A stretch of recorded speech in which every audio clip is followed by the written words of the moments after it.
ሰላም ሰላም፣ እንዴት ናችሁ? ደህና ናችሁ? እኔ በጣም ደህና ነኝ። እንግዲህ ሩታና ኤፍሬም እየፈሉ ነው እየፈሉ ጥፋትሽን መቼም ሩታ አታምኝም አይደለ? ሁሌ አንቺ ትክክል፣ ሁሌ አንቺ ተፈላጊ፣ ሁሌ አንቺ አክተር። አቤት አቤት፣ እንዳንቺ ሰው የለም። በጣም ጎበዝ። ተመለሳ አብርሽ ወደ አንቺ ተመልሷል። አየነው እኮ በጣም ነው የተመለሰው። ዋው ጀግና። የእሱን ስሜት ማወቅ ችዬበታለሁ። የእሱን ፍላጎት ማወቅ ችዬበታለሁ። እሺ ስሜቱን አወቅሽ። አፈቅርሻለሁ ብሎ ነገረ አልነገረም? ልብስ ቤት ውስጥ ስላለ አብርሃም ከአንቺ ጋር እንዳለ ነው የሚሰማሽ። አካሉ እኮ ወጥቶ ራሱ ቤት ተከራይቶ የራሱን ህይወት እየኖረ ያለ ሰውዬ ልብስ ብቻ አንቺ ጋር ስላለ አብርሃም ይፈልገኛል፣ እቃዎቹ ሁሉ ምናምን ቤት ውስጥ ስላለ አብርሃም ይፈልገኛል ትላለች። ኧረ እባክሽ ራስሽን እያጃጀልሽ ትኖሪያለሽ እንጂ አብርሃም ወደ አንቺ አይመለስም መቼም ቢሆን ማለት ነው። አንቺ ጋር መሆን አይፈልግም። ቢፈልግ ኑሮ አሁን ዛሬ ለምን ሄርሜላን ይቅርታ ይጠይቃል? አላየሽም? ቪዲዮ ይቅርታ እየጠየቀ ነው። ደግሞ ይቅርታ ይጠይቃል ደግሞ ደጋግሞ ስህተቱን አርሞ ከሄርሜላ ጋር ፍቅር እየተጫወቱ እንደ ድሮ ሮማንቲክ ቪዲዮ ይዞ ሲመጡ እሺ ምን እሳት ልትጎርሺ ነው? እሳት ልትለብሺ ነው? ማብራት ልትይዢ ነው? ምን ልትሆኚ? አብርሃም መቼም ወደ አንቺ አይመለስም እኮ። አንቺ ሁሌ ተፈላጊ፣ ይፈልገኛል። ፍላጎትን አውቃለሁ። እሺ ፍላጎትን ካወቅሽ አፈቅርሻለሁ ብሎ አልነገረም? እወድሻለሁ አንቺ ጋር መኖር ፈልጋለሁ ብሎ አልነገረም? ሁሌ አንቺ ነሽ የእሱን ስሜት እኔ ነኝ የማውቀው። እሱ እኮ ፍላጎቱን ነግሯል እኮ። አፍንጫዬ ይውጣ፣ እኔ ከአንቺ ጋር መሆን አልፈልግም፣ ከሄርሜላ ጋር እንኳን ባልሆን ከአንቺ ጋር መሆን አልፈልግም ብሏል።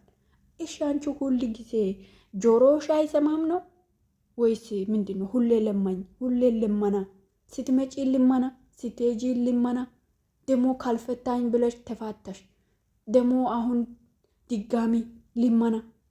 ከልመና ህይወት እስቲ ውጪና እስቲ በስትክክል ኑሮሽ ኖረሽ አሳይ እኛን ማለት ነው። ሁሌ ልመና፣ ሁሌ ለቅሶ፣ ሁሌ እንደዚህ። እሺ አሁን አብርሃምን መልሰሽዋል። አብርሃም ተመለሰ፣ አንቺ ጋ ነው ያለው። እንዲሁ ፋራ ነሽ እኮ አንቺ ፋራ። ሁሌም ብልጥ አትሆኝ። አልጎዳውም። ምንም ቢሆን የእሱን ስሜት ለማወቅ ነው። እውነትሽን ነው።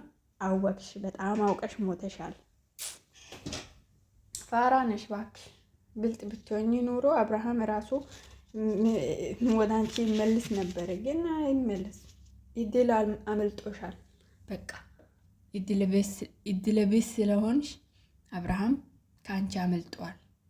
ሄርሜላ ጋር አሁን እንኳን ባይታረቅ ሄርሜላ እውነት ቆርጣ አልፈልግም ብላ እንኳን አብርሃምን ብትተው ራሱ አብርሃም ወደ አንቺ አይመጣም።